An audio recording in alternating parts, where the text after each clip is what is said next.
Kia ora and welcome to CIO Leadership Live New Zealand. I'm your host, Cathy O'Sullivan, Editor-in-Chief for APAC for CIO. And I'm delighted to welcome my guest today, Bryan Graham.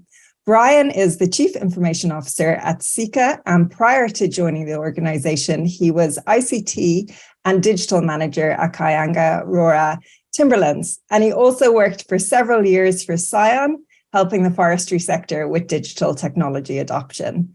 Hello, Bryan. How are you going? Yeah, good. Thank you. Thanks for having me on, Cathy. Great to chat to you again. So can you give us an overview about Seeka, what your company does and what your team does there? Yeah, perfect. So Seeka is an NZX-listed fresh produce company. We have a head office based in Te Puke, and we have about 11 sites across the North Island in New Zealand, and we have a couple in Australia as well. We predominantly do kiwi fruit, so we're about 25 to 30% of the New Zealand kiwi fruit market, but we also do citrus, lemons and persimmons and pears, as well as avocados, and we also do some fresh produce import and export.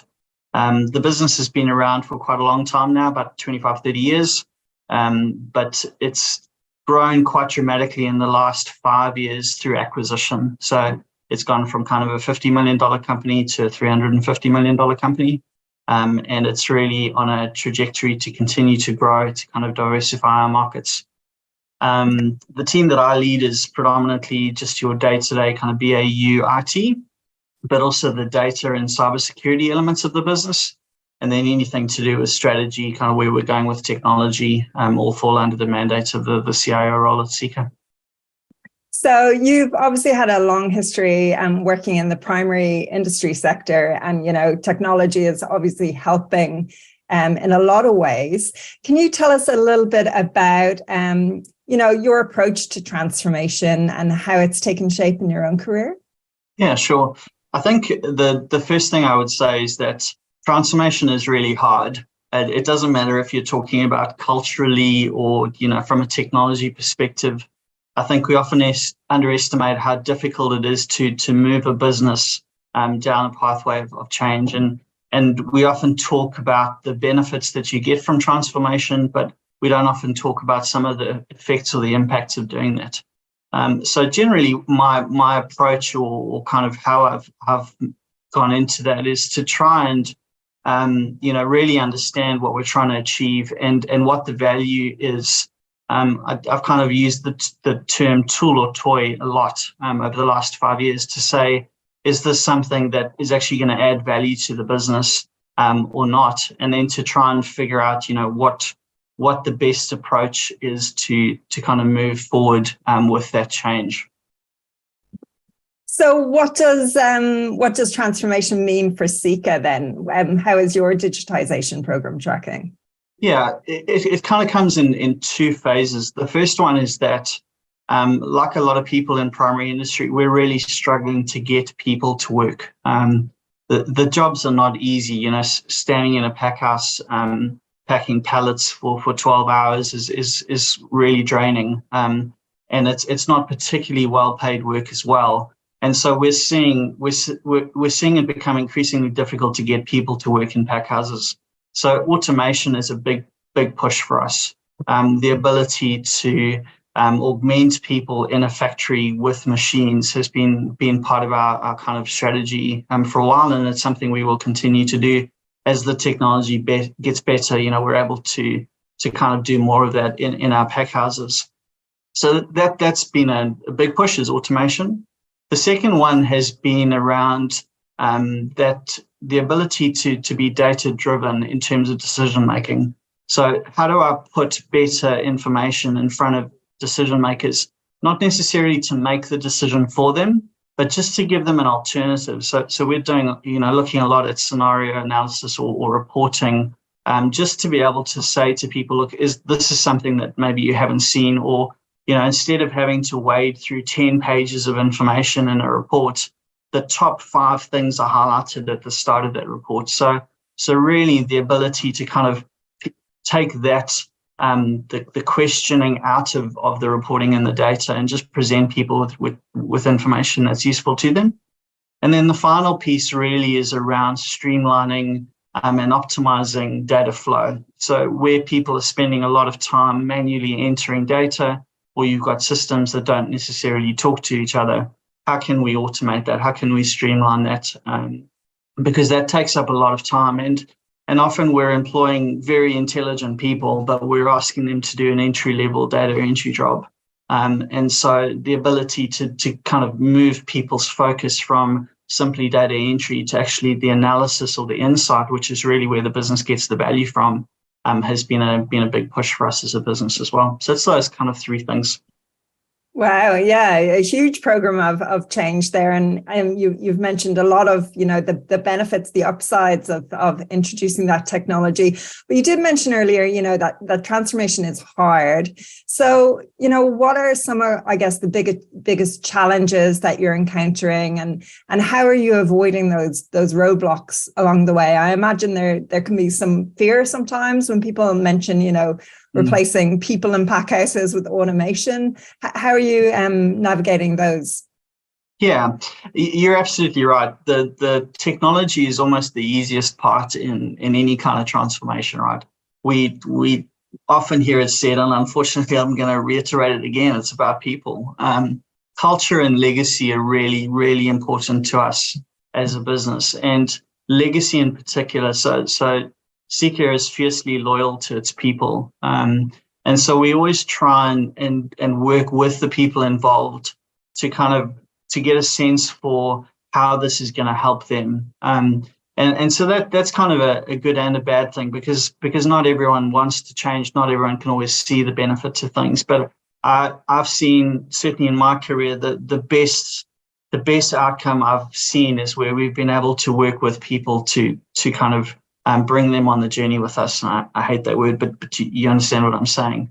I think for me, I've always tried to approach it by saying, who is my biggest advocate, and then who's my biggest problem, and to work with both groups, because you actually 9 times out of 10 you land somewhere in the middle, right? You land with a solution that isn't always what you'd expected it to be, but it works for what the business is, and there's this trade-off between the value versus the implementation, and so working closely with people is kind of the biggest advantage and also the biggest barrier, and it does take a lot of time. And that's what I meant when I said transformation is hard, is because you actually have to spend a lot of time talking with the people who are impacted by the change, and oftentimes they weren't necessarily involved in the decision making to do the change. So that's really hard.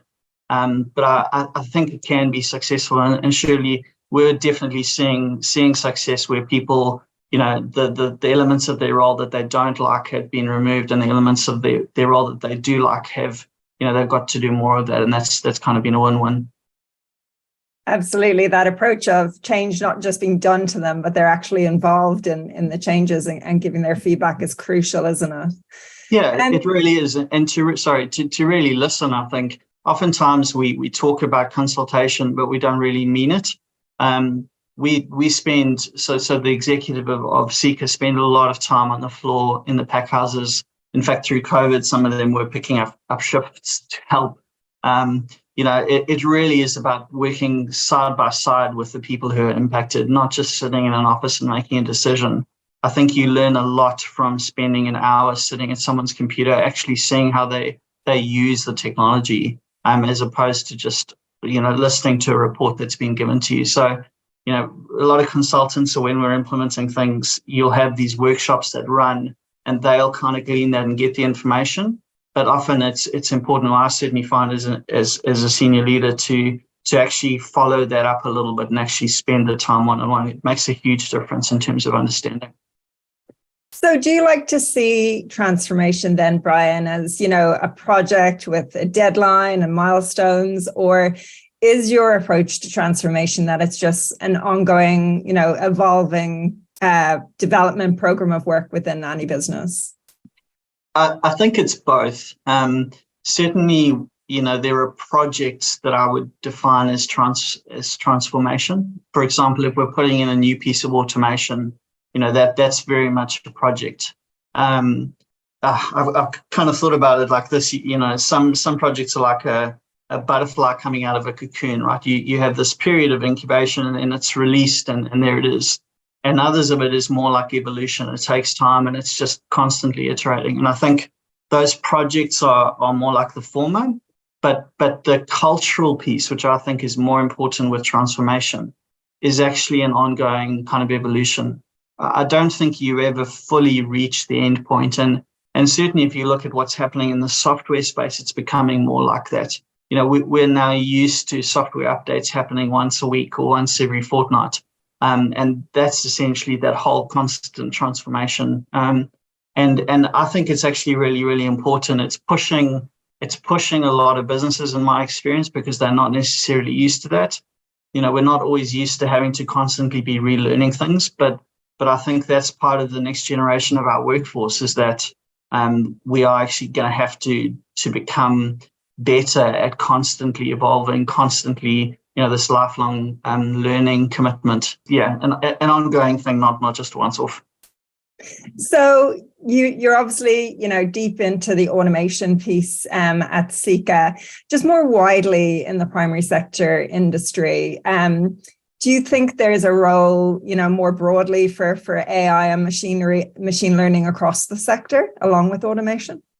Yes. So I think it's actually important to separate those two out. AI and machine learning are not necessarily the same thing, and the AI piece is probably a little bit newer to the primary sector. And I think it has a real place in that scenario analysis piece. There are a lot of variables in moving anything in the primary sector through the value chain, everything from weather to logistics. And so the ability to have an AI that can look at that and offer rapid alternatives, and alternative scenarios to move something through quickly, I think there's huge benefit in that. And I don't think we've really seen the impacts of that, or we haven't fully understood the opportunity that will bring. So I think that's really good, outside of all the other benefits that people are talking about with AI. The machine learning piece, I think, is a little different in that the primary industry does use machine learning a lot already. So, you just have to look at forestry and some of the identification and classification that they do, in horticulture, around the modeling of forecasting of fruit, of predictions. It's already kind of embedded in. It's probably not as widely publicized, and people don't always necessarily associate it as being machine learning, but it has actually been there for quite a long time. And I think that's got huge value for the industry. One of the biggest things we struggle with is forecasting, what's going to happen in the future, because that dictates everything from your bank covenants to your insurance, right? So the ability to understand that better and to use more of the machine learning as it improves and gets more accurate and more powerful, I think there's a real opportunity there for primary sector. And of course, it's even more difficult to forecast stuff with the changing weather that we've had as well, and the effect on the industry as well in many regions. So lots of challenges, but lots of benefits, as you say, too. So Bryan, tell us, as CIO, in what ways you, collaborate and influence Seeka and the leadership team there? Yeah. So again, it comes back to that being really hard, right? It's been interesting coming in. This is the first CIO role that I've had. And I suppose you're seen as the technology person in a business. And sometimes that's an interesting relationship, even though I come from a business background, not really technology. And so you can talk the language and you can have the conversations, but there's not always that view that you kind of understand it. And so that's a key piece of that relationship, is actually really understanding what the business is looking for from technology, and really showing that you understand the business challenges that you have. One of the big things we deal with is updates. It's a silly little thing about, I'm just going to run an update, or we need to restart a server or something like that. But when you fully understand the impact, so, we've got a midnight shut off, but we're trying to do a server upgrade. Obviously, we're not going to do that. But I think in a lot of businesses that I've seen, we still roll through with that change because we don't understand the business context. So my role as CIO is really to engage with the other members of the senior management team to make sure that I understand where they're at and they understand where we're at. One of the best things that Seeka does is we have a really good culture to kind of sit every afternoon, most afternoons, and have a beer together. So the CEO will sit down and we'll have a conversation, and some of those social interactions are actually really, really important. Just the kind of informal is as important as the formal, to really make sure that you're all on the same page. Now, you mentioned earlier, that some of your exec were actually in the packhouses helping out since COVID, which is great. And, COVID's obviously had a huge impact on the way we work and in many areas of our lives. But do you think the role of CIO has changed since the pandemic? Yeah, look, as I said, this is the first CIO role I've had, so it's a little difficult for me to answer that. But I think my perspective on that is I think it has. I think the role of technology within a business has a lot more visibility than it did prior to COVID. I've heard it said by a few people that the biggest driver of digital transformation in the last decade was COVID. And so certainly the role of the CIO has kind of raised in prominence. The other thing is cybersecurity. Certainly that's raised the profile of technology in the business. So I think there's a lot more visibility for the role in the company. But I think it's getting harder and harder to show business value. And so the CIO role is not just about the operations anymore. It's very strategic. You're seeing a trend for more CIO roles being on the executive team. You're seeing a trend where there's just a lot more involvement from that perspective because it's a strategic long-term kind of role. The other piece is that IT is becoming more expensive. So it's not just a subset in terms of the budget. It's now kind of a bigger part. And so the role is responsible for more than I think it has been in the past. But that's really my perception. I think it depends on who you talk to. Some of them haven't seen a lot of change, but my perspective is that, yes, I think it has been. Now, you mentioned the strategic piece there. Are there any other kind of key attributes you think are key to a successful modern day CIO, especially when it comes to leadership? Yeah. I think patience. It's very easy to be reactive, and you really do need to have a cool head because you're dealing with the day-to-day operations in terms of when something goes down, you're the person at the end of the line basically. But at the same time, you need to withstand that and look beyond just the current trends into the future, and that takes a degree of patience, I think. Patience and perseverance. I think it's like any senior leadership role. You're not just in the technical detail anymore. You're increasingly the business and strategy side, and so that does require the long game. It's not something that you can just fly off the handle. You really do need to kind of think about who you are as a person, and be looking to kind of those values, and move beyond that.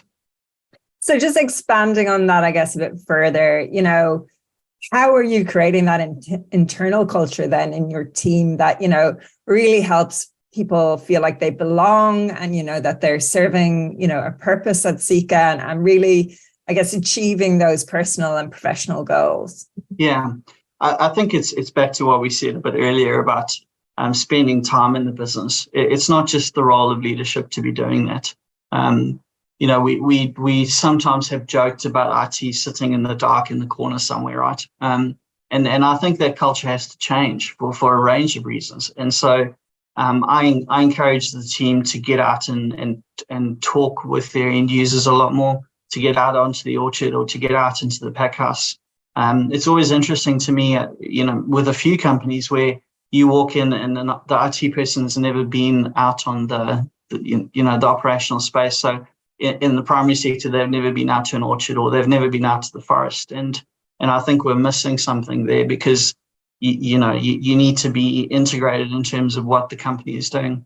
And I think also that exposes you to a range of different personalities and again, we talk about diversity and different thinking. To me, that's really, really important. So encouraging the team to do that, and you kind of see that they get benefit from that.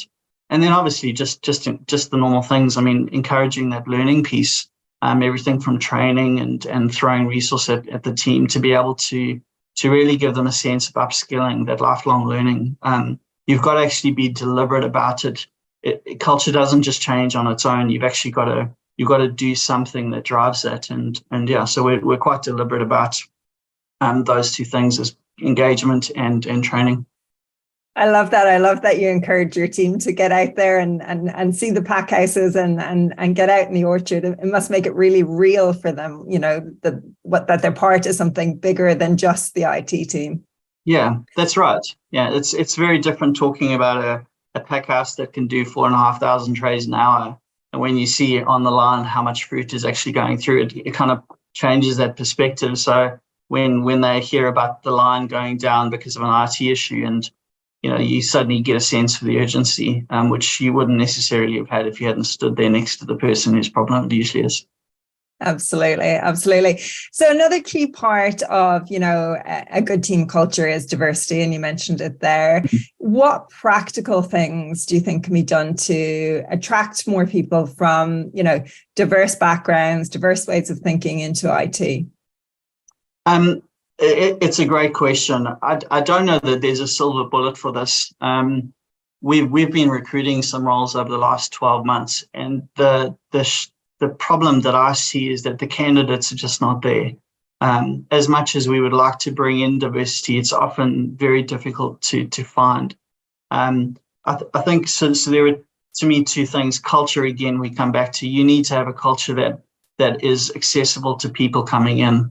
If you don't have that, people don't stay, and so that's something that we worked on. We're quite lucky at Seeka in that in our head office we do have quite a diverse workforce here, and that's been great. So people are kind of looked after when they come in. But that's a big piece of the cultural piece.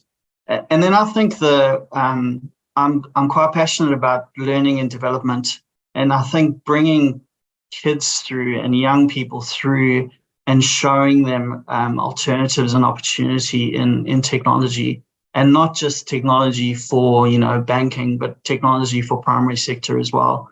I have two teenagers, and they're interested in technology, but they don't always see the career pathway into that. And I think historically we've kind of brought people through, particularly in the operational space, as kind of help desk, and then we've had them progress through.